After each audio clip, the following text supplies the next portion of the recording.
So, Gilder, we're both teachers Yes. and we both live and work abroad, right, from Yes. our home countries. I'm from Scotland and you're from Venezuela.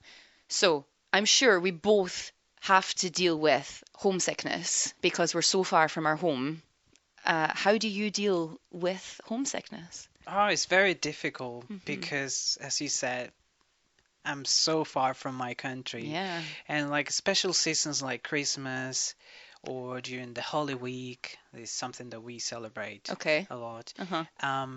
I feel really homesick, especially because of the food. We Yeah. have, yeah, particular food and also meeting with your friends, hanging out with them, going Hmm. to the beach. So all those things that I don't have here Hmm. is yeah, it really makes me feel homesick. But one thing I do is I always try to go for things in the country where I'm living. Hmm. So what do the locals do?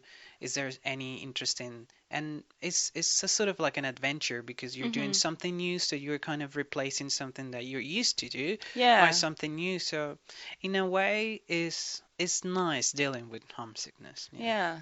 What about you? Well, that's kind of what I was going to say. You said replacing. I was going to say just distract yourself Mm-hmm. with other activities. Obviously, we've met new people living here, and I've made some new and wonderful friends, and um, it's not the same as your life back home, but it's a good distraction, I think.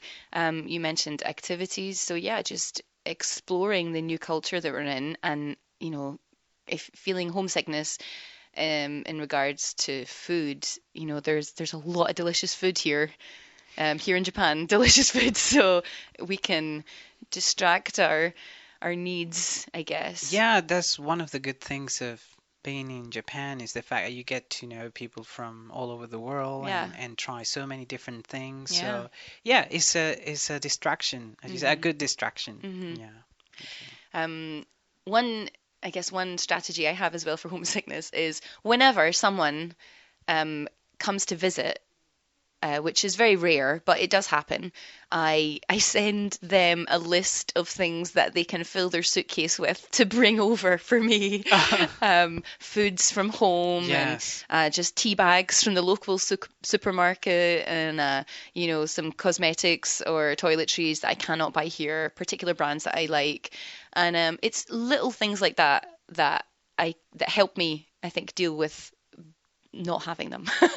Basically, having them that helps me deal with not having them. I also do that Hmm. sometimes. Yeah. Like, my family they try to visit me once a year, Hmm. so their suitcase packed of stuff from Hmm. Venezuela, which is very important for me. And Uh-huh. also, I try to find those supermarkets from South America, like Brazilian supermarkets, Right, yeah. or sometimes the Filipino supermarkets. They have stuff that we have in Yes. Venezuela. So Yes. yeah, it's very nice. I actually used to live up in a different part of Japan where there was quite a large Brazilian population, Hmm. and there were many, like a Brazilian convenience store. Yes. Wonderful bread. The meat was good too. Yeah, Yeah. lots of really good products. So I guess a shop like that would help you in particular. Yes, I guess Brazilians they don't have the same issue that we have with homesickness because they can get a lot of stuff from Brazil here in That's Japan. true. Yeah. Yeah.